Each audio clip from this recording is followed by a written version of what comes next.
Nggak ada tuh kayak diplotingin sama keluarga atau digelarin KP tuh sama sekali nggak ada. Nggak ada cita-cita aku tuh jadi politisi. Kalau jadi agent CIA ada gitu. This is not only about pariwisata lagi sih. Aku menemukan diri aku di sini. Jadi ini bukan hanya tentang pariwisata, itu bagian salah satu aja, tapi saya menemukan jati diri saya.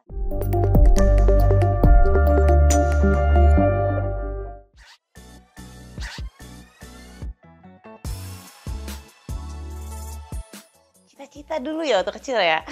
Kalau sebenarnya dari dulu tuh aku tipe anak yang kalau udah suka sama satu tuh satu gitu. Jadi waktu kecil aku suka banget nonton sosok lawyer sih. Iya, pengacara. Kayaknya keren aja gitu orang yang bisa ngebela apa sih kayak orang-orang yang lemah, terus zolimi. Itu buat aku tuh dulu waktu kecil tuh keren banget. Tapi apa namanya, bertambahnya usia, ya orang tua lah ya, kayak suka ngasih tahu gitu nih, "Kamu tuh kalau misalnya mau jadi pengacara tuh hati-hati, kamu kalau salah ngebela orang nanti pertanggungjawabannya di akhirat besar gitu, dosanya besar," gitu. Jadi ya aku jadi ketakutan. Berubahlah, berubah. Nah waktu kecil juga aku tuh suka banget nonton kayak sosok-sosok cewek yang jadi agent-agent gitu loh, kayak agent CIA. Serius ini, kayak dulu ada namanya film judulnya Elektra. Itu keren banget. Iya, kayak dia punya super power, terus dia kayak agent membela yang, pokoknya yang membela yang lemah gitu kan. Nah, keren aja kayaknya jadi agent tuh bisa undercover, bisa punya multiple identity, terus bisa kayak menyelinap gitu. Tapi setelah aku pikir-pikir kayak nggak mungkin gitu ya. Mau sekolah di mana gitu, susah kan. Ya udah, akhirnya sekarang ya jadi yang aku ya seperti sekarang. Tapi walaupun sekarang aku nggak jadi pengacara atau agen rahasia, aku bersyukur sih bahwa aku menjalankan hidup aku sekarang di dunia politik ini tetap bisa menyuarakan kebenaran dan juga tentunya tetap bisa bermanfaat untuk masyarakat.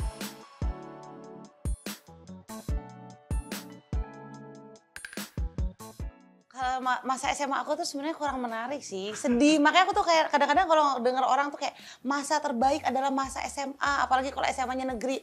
Aku jujur aku tuh dari SMA udah 2 negeri. Aku udah di Malaysia di boarding school. Terus abis itu aku langsung lanjut S1-nya di UPH. Nah itu masa-masa paling menyenangkan buat aku tuh S1. Karena di UPH itu kan kita kayak punya dunia sendiri ya, anak-anak LIPO tuh udah punya dunia sendiri gitu. Jadi aku kuliah di UPH, aku ngambil jurusan hubungan internasional, HI. Kenapa HI? Karena aku tuh dulu ngeliat kayaknya sosok diplomat, terus orang yang aktif di dunia internasional itu kayaknya punya impact deh kepada Indonesia, dan juga aku senang diplomasi, hubungan antar negara tuh aku tertarik di bidang itu. Jadi aku ngambil HI dulu S1-nya. Nah, kalau S2-nya aku di United Kingdom di London, di University College London, ngambil jurusannya Master of Science in Public Policy. Nah, kalau di London itu aku belajar lebih detail lagi mengenai tata kelola pemerintah, kebijakan publik, tentang politik, dan pokoknya lebih mendetail lah tentang kepemerintahan gitu. Terus setelah itu karena passion aku juga di dunia pendidikan, aku abis S2 tuh sempat ngambil lagi diploma. Diploma di education, ngambilnya Montessori Education. Jadi Montessori Education tuh kayak salah satu metode untuk anak usia dini lah gitu. Jadi kalau dirangkum nih, pendidikan aku itu adalah kombinasi antara politik, pemerintahan, dan juga pendidikan. Khususnya pendidikan anak usia dini. Mungkin kalau buat orang nih kelihatannya kok beda banget, satu politik satu pendidikan.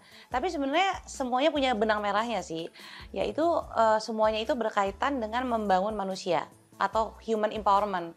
Karena aku percaya banget kunci dari semuanya tuh ada di manusianya.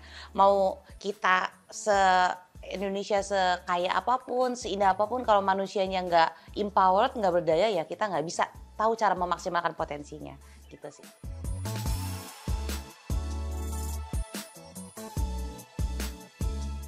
Politik itu sama sekali nggak ada direncanakan, nggak ada di kamus seorang Zita Anjani, bahkan kayak nggak ada tuh kayak diplotingin sama keluarga atau digelarin KP tuh sama sekali nggak ada. Nggak ada cita-cita aku tuh jadi politisi. Kalau jadi agent CIA ada gitu.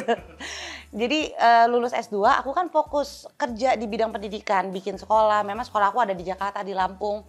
Jadi memang fokusnya pokoknya pengen generasi Indonesia tuh lebih level up lah, kayak lebih bisa bersaing dengan siswa-siswi yang ada di Singapura gitu kan. Kita jauh banget nih kualitas literasi, matematik, semuanya lah ketinggalan banget sama negara tetangga kita. Pengen anak-anak Indonesia tuh lebih maju lagi. Nah, berjalannya waktu aku ketemu nih sama ibu-ibu pendidik lah, pendidik guru-guru gitu. Nah, justru mereka itu yang paling berjasa karena mereka yang bikin aku masuk ke politik. Itu mereka ngebujuk-bujuk aku lama banget, mungkin ada 2 tahun. Mereka intinya minta Mbak Zita tolongin kami waktu itu. Kami ini guru-guru yang nggak dapat kesejahteraan. Saya dipaksa untuk nyalek, ngewakilin mereka di dapil. Dan waktu itu sebelum saya masuk kabinet, saya kan dapil saya rumah saya sendiri di Jakarta Timur. Nah, jadi ibu-ibu itu adalah guru-guru di Jakarta Timur. Mereka minta saya memperjuangkan untuk hibah untuk mereka. Kenapa saya bilang? Karena satu, Mbak Zita datang dari keluarga politik, punya akses gitu-gitulah. Itu dibujuk-bujuk itu lama saya. Akhirnya saya waktu itu bilang ke keluarga, saya mau nyalek deh gitu. Di mana gitu? Mau di Lampung gitu. Enggak, makasih gitu kan. Saya di sini aja. Di mana? Di rumah. Serius di rumah gitu. Iya. Akhirnya saya nyalek di Jaktim. Dan mereka sebenarnya yang sangat berjasa buat saya. Jadi shout out to ibu-ibu, you know who you are, kalian tahu siapa kalian, sahabat Zita. Dan setelah saya menjabat 2 periode di DKI, alhamdulillah mungkin Jakarta tuh provinsi pertama yang mengeluarkan hibah untuk guru-guru PAUD. Jadi mereka dapat bantuan dari pemerintah 550.000 per bulan untuk guru-guru PAUD di DKI Jakarta. Nah, itu berkat ibu-ibu itu yang mendorong saya masuk ke politik gitu. Dan kalau misalnya hari ini aku nggak di politik, ya udah pasti aku di pendidikan. Udah pasti. Sama di TikTok. Ternyata punya jiwa influencer juga gitu sedikit. Iya.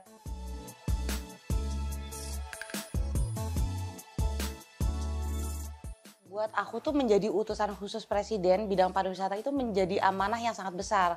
Karena ini amanah yang datangnya langsung dari Bapak Presiden. Jadi saya tuh menjalankannya dengan penuh tanggung jawab, dengan benar-benar penuh semangat gitu. Bahkan tim-tim aku bilang kayak terlalu menjiwai gitu.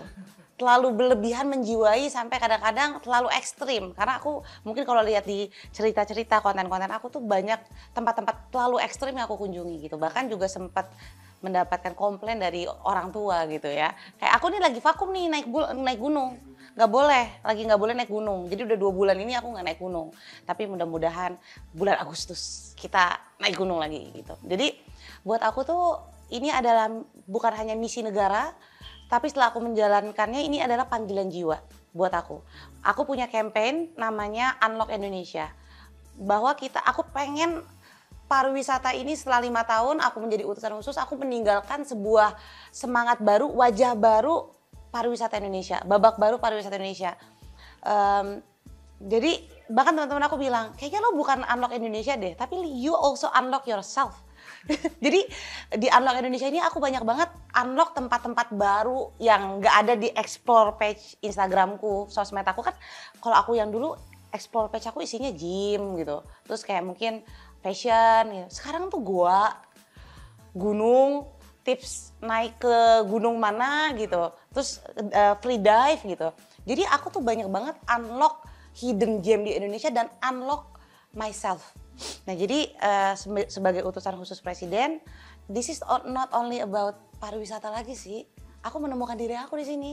Jadi ini bukan hanya tentang pariwisata, itu bagian salah satu aja, tapi saya menemukan jati diri saya jadi lebih mencintai Indonesia, saya lebih mencintai orang-orang yang ada di Indonesia. Dulu kan saya sempat pesimis ya, kenapa sih orang netizen tuh sejahat ini? Ternyata enggak, itu semuanya di sosmed. Begitu kita unlock Indonesia, enggak, Indonesia tuh ramah, gotong royong, semua orang tuh nice banget, friendly banget. Jadi ini bukan hanya misi negara, ini udah jadi misi pribadi buat saya gitu. Dan saya akan menjalankan dengan sebaik-baiknya 5 tahun ini dengan konsisten, dan mudah-mudahan bisa memberikan dampak yang bermanfaat untuk pariwisata Indonesia. Oh, aku terakhir ke Gunung Merbabu lewat jalur via Swanting. Jadi di Merbabu itu banyak jalur. Nah, waktu itu ditanyakan mau yang mana nih gitu. Kalau aku kan pasti pilihnya yang susah ya gitu. Swanting aja lah gitu kan. Karena katanya kan ada tuh perbedaan setiap jalur. Swanting itu paling Ya sebenarnya jauh dekatnya beda-beda tipis ya. Kalau nggak salah dia 6 kilo. Swanting itu 6 kilo, tapi dia paling vertikal gitu. Dan dia itu paling deket, tapi vertikal banget gitu. Dan paling susah, tapi pemandangannya indah banget. Jalur lain tuh nggak dapat pemandangan itu.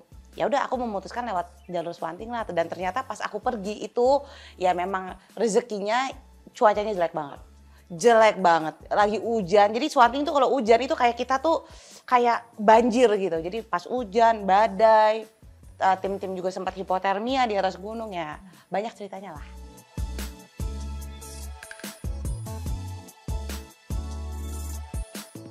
Kalau di pariwisata Indonesia, menurutku tuh kendalanya bukan potensinya. Kalau talking about potential, udahlah nggak usah diraguin. Indonesia tuh gunungnya ada, goa purbanya ada di Kebumen tuh goa purba. Makanya dia dapat dari UNESCO Geopark. Terus kita juga punya telaga, kita punya Dieng, negeri di atas awan itu benar-benar cantik banget. Kayak Swiss, keren banget. Terus kita juga punya Sumba yang sunset terbaik di dunia menurut aku tuh ada di Sumba. Cantik banget. Nah tapi kendala kita tuh bukan di potensi, tapi cara kita untuk mensyukuri potensi itu. Jadi Indonesia kan ini negara yang besar ya. Jadi mensyukuri itu bukan cuman, oh iya ya Indonesia tuh negaranya sumber daya alamnya banyak, negaranya indah gitu. Bukan itu aja, tapi mensyukuri itu kita memaksimalkan potensi ini dengan semaksimal mungkin gitu. Nah contoh misalnya sekarang Vietnam ya, tetangga kita nih. Vietnam itu sekarang kemarin udah dipublish juga, udah nyalip kita loh di pariwisata, ya kan? Baca. Jadi Vietnam itu menyalip kita karena mereka itu satu, serius. Mereka tuh fokus, serius, fokus, terstruktur, dan juga all out.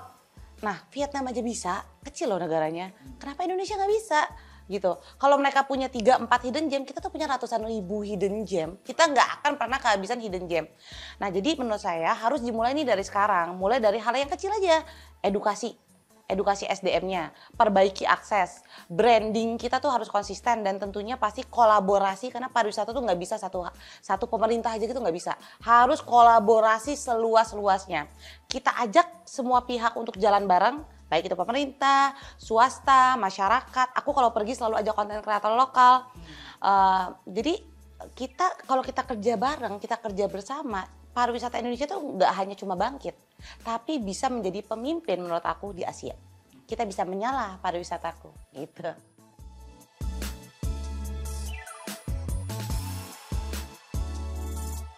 Oh besar banget, negara-negara yang berhasil pariwisatanya kayak Korea gitu ya, mereka pakai K-pop, India mereka pakai Bollywood. Jadi musik budaya itu adalah cara soft campaign, soft marketing untuk mempromosikan pariwisata.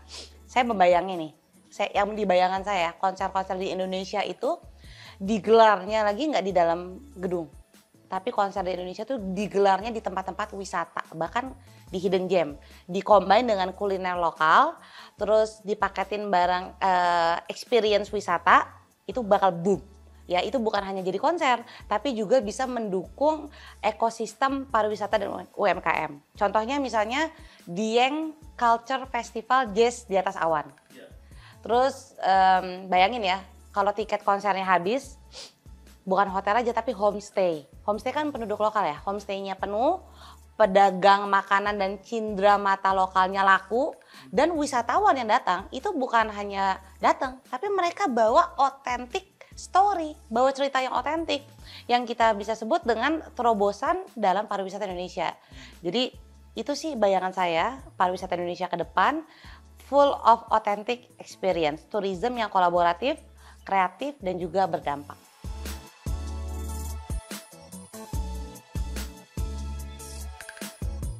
Ini banyak loh, 2 hari loh.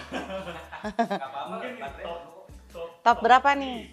Ih nggak ada, banyak banget. Pokoknya gini ya, di Indonesia itu ya nggak akan pernah kehabisan hidden gem. Wah banyak banget sih, tapi yang berkesan di aku ya, semua perjalananku berkesan. Tapi kalau kita ngomongin hidden gem ya, kan kalau kayak naik gunung kan experience-nya adventure. Tapi kalau ke hidden gem indah ya. Number one mungkin aku bisa bilang tuh Danau Paisupok di Sulawesi Tenggara. Itu danau disebutnya Danau Cermin. Jadi kalau kamu ngelihat itu tuh bisa kelihatan langsung ke bawahnya. Pokoknya cantik banget ya. Tahu film Avatar 2 nggak? The Way of Water. Persis kayak gitu. Cakep banget. Jadi Danau Paisupok di Sulteng itu bagus banget. Terus yang kedua Sumba. Aku tuh jatuh cinta sama Sumba, terutama sama sunrise dan sunsetnya tuh indah banget di Sumba. Terus habis itu Kebumen ya. Kebumen tuh gua-guanya tuh kayak bukan di dunia ini gitu, kayak out of this world, kayak balik ke masa purba gitu. Jadi mungkin kalau dibilang 3 itu. Tapi kalau ngomongin yang lain banyak banget lah. Banyak banget hidden gem. Kamu nggak usah jauh-jauh ke puncak aja, curugnya masih banyak yang hidden loh. Kemarin aku baru nemuin satu hidden curug di puncak yang saya nggak mau share di mana lokasinya. Nggak mau, nanti penuh orang gitu.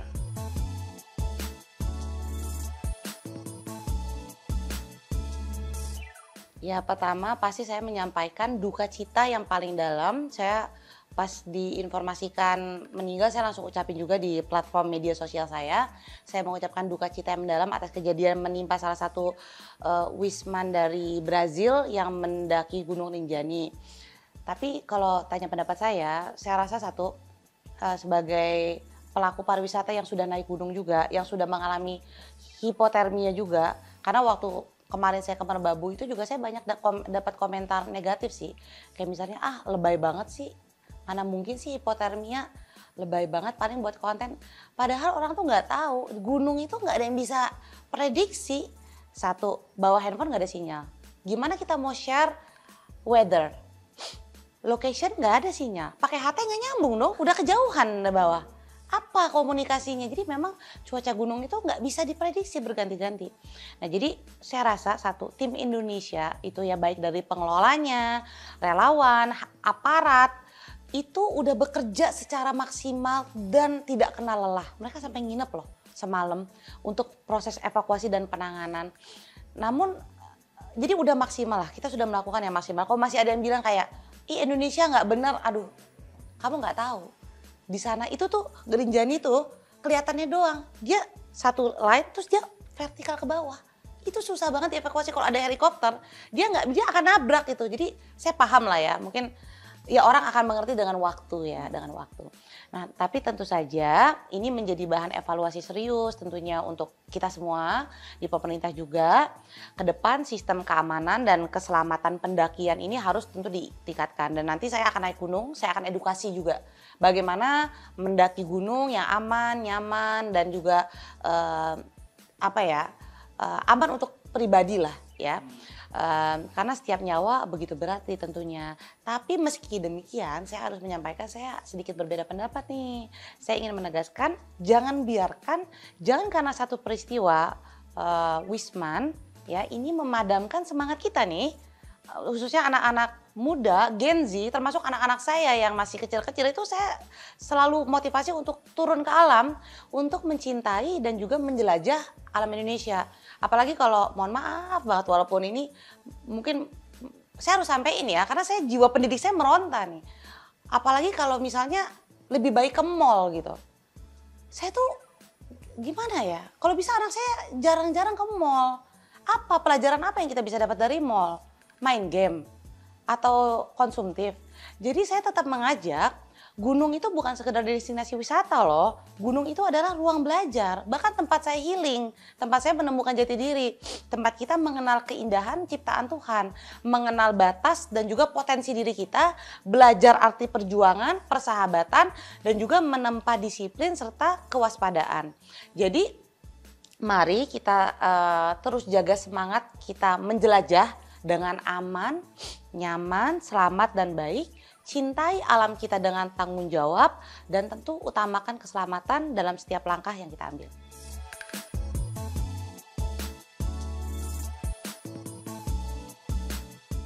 Bapak itu orangnya nggak banyak ngomong.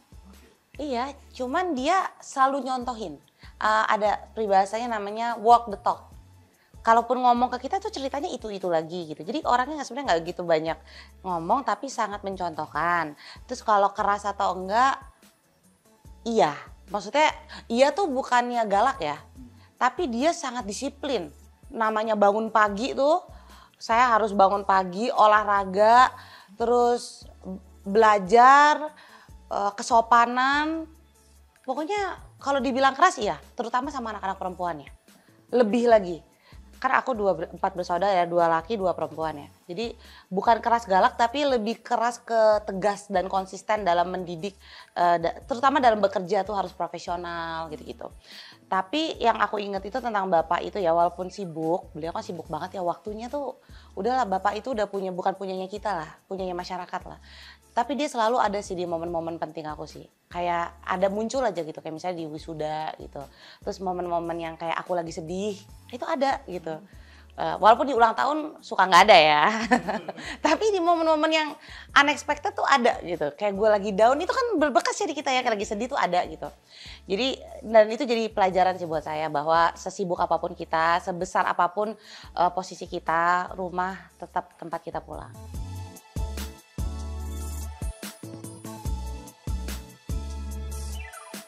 Ya besar sih, namanya juga orang tua ya. Contohnya misalnya saya nggak naik gunung dulu ya karena saya lagi nggak naik gunung dulu 2 bulan karena ya bapak benar-benar concern gitu loh. Kayak secara halus dan secara tegas, bukan halus lagi, tegas menyatakan tolong jangan naik gunung gitu. Kamu cari hobi yang lain aja gitu. Gitu jadi kita cari-cari cara lah, karena kita kalau semakin digituin semakin mau naik gunung kan gitu. Jadi kalau dibilang mempengaruhi iya, tapi aku banyak banget kok keputusan-keputusan dalam hidup aku, bahkan yang kontroversi juga, yang sempat banyak orang bicarakan, itu aku nggak tanya bapak. Itu saya bikin keputusan sendiri gitu.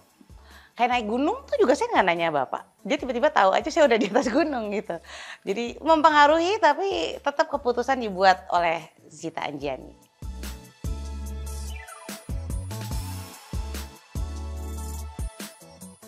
Ya itu udah biasa ya aku ya, karena aku tuh bapak tuh salah satu, mungkin yang banyak orang nggak tahu, bapak tuh salah satu politisi dengan karir yang sangat panjang. Dari tahun berapa ya mungkin? Udah 25 tahun, 30 tahun berkarir di politik.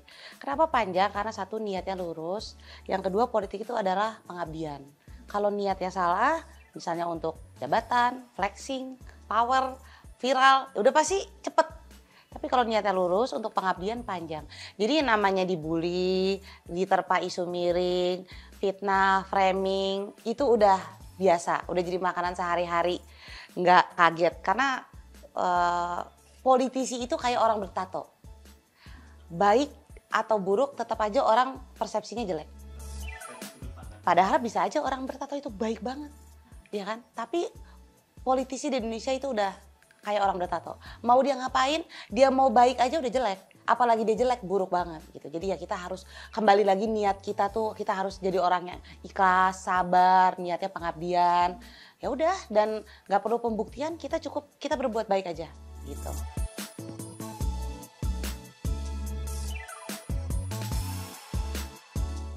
Tuh panjang banget lah, apalagi kan aku masuk politik juga usianya masih usia muda. Dulu tuh ada masa-masanya tuh kalau misalnya, aku kan juga sering banget, banyak banget aku hatersnya kan. Sering dibully, difitnah, di-framing gitu kan. Sama lah 11-12 nasib sama bokap ya. Jadi dulu tuh waktu masih muda-muda gitu, ya sekarang juga masih muda sih ya. Kayak masih pengen tuh kayak ngebales gitu. Dulu ada lah kalau lihat aku yang dulu, Zita yang dulu kan, aku tuh tumbuh besar di politik. Kalau ngeliat Zita yang dulu tuh beda banget sama Zita yang sekarang. Dulu tuh kalau di itu tuh aku masih suka balas tuh di story. Kayak ya lu tuh salah gitu, aku balesin dulu di story gitu. Aku tunjukin nih loh faktanya, ini point of view-nya gini. Jadi dulu tuh masih kesal, sedih, terus kayak baper gitu. Sekarang nggak ada semuanya itu. Sekarang aku jauh banget dengan aku yang dulu. Karena aku sadar kita itu nggak bisa nyenengin semua orang. Mau kita menyenangkan juga pasti aja ada yang nggak seneng. Dan kuncinya tuh sekarang cuma 3. Yang pertama, ikhlas. Ikhlas, pokoknya apapun yang kita kerjain tuh ikhlas. Jangan niatnya untuk siapa-siapa. Niatnya tuh memang untuk berbuat baik. Ikhlas, kalau ikhlas tuh udah enak banget. Yang kedua itu nerima. Gak usah lagi deh terlalu neken-neken, berusaha kayak melawan sesuatu, udah terima aja. Mau yang datang bagus, yang jelek terima aja. Semuanya gak ada yang jelek kok, bagus semua. Terus yang ketiga itu ya kita fokus aja. Fokus sama apa yang kita mau kerjain. Gak usah fokus sama yang negatif atau yang ini. Fokus aja kita berbuat baik gitu. Jadi sekarang kalau ada komentar negatif ya aku senyumin aja. Aku percaya selama niat kita baik, hasilnya juga baik. Dan yang paling penting, aku tahu siapa diriku dan untuk apa aku ada di sini.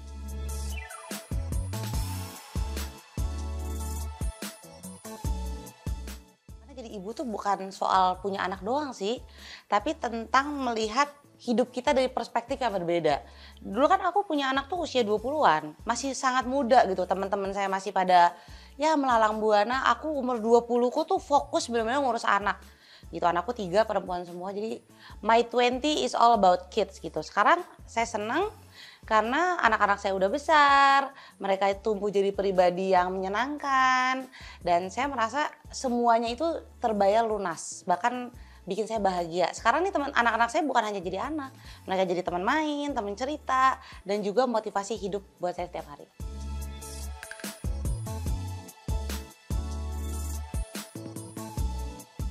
Oh, yang paling mirip ya sama aku sama kakeknya. Ola sih, dipanggil sebutannya Empok, Empok Ola. Itu dia di TikTok terkenal karena jago banget. Jadi dia kalau pentas di sekolah tuh gerakannya slow, tapi begitu di TikTok jogetnya sih keren banget. Empok Ola tuh persis banget, dia kayak miniaturnya aku sih. Dia tuh suka ya orangnya friendly, suka tampil, pede, tapi dia gemesin gitu. Jadi dia punya plus side itu gemes gitu, bikin gemes orang.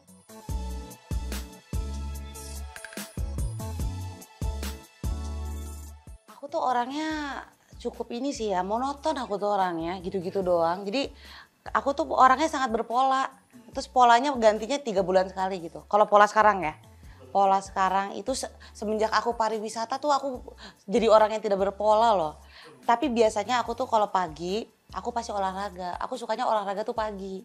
Karena buat aku olahraga pagi tuh kayak momen untuk refleksi juga lah. Terus habis olahraga itu biasanya aku kalau di dalam kota di DKI itu aku audiensi nerima yang mau ketemu, mau cerita, keluh kesah, mau kolaborasi, rapat-rapat, juga ngurus sekolah gitu. Dan juga mengundangi undangan-undangan itu kalau di Jakarta. Tapi sekarang semenjak di utusan aku seminggu itu paling enggak minimal 3 hari aku tuh harus ke daerah. Aku harus turun ke lapangan yang lihat pariwisatanya gimana, pelaku pariwisatanya gimana gitu. Jadi rutinitasnya kayak gitu sih, pagi olahraga, kalau di Jakarta aku rapat pertemuan audiensi, seminggu 3 kali aku keluar kota cari yang hijau-hijau, ngeliat laut, ketemu masyarakat, ngobrol gimana sih pariwisata di sana gitu. Terus sisanya pastinya cari quality time sama anak-anak gitu. Kayak sekarang kan liburan sekolah gitu. Aku jadi sekarang kalau kerja aku selesain lebih cepat, jam 5 sore udah selesai, aku bawa mereka pergi. Kayak kemarin nih 2 hari berturut-turut saya main Pandora. Main Pandora yang serem gitu, yang hantu-hantu tuh main gitu. Jadi harus bagi waktunya juga bagus.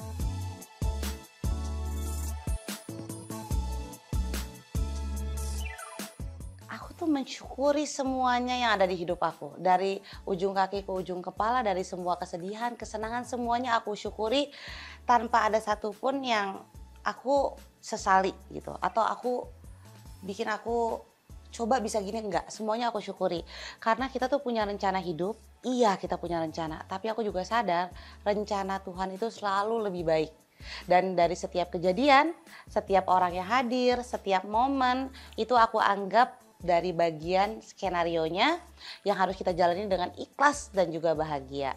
Dan yang paling aku syukuri adalah tentu aku bisa jadi ibu, bisa berkarya, bisa tetap punya hati yang penuh untuk mencintai, baik untuk keluarga, untuk negara, dan juga untuk semuanya.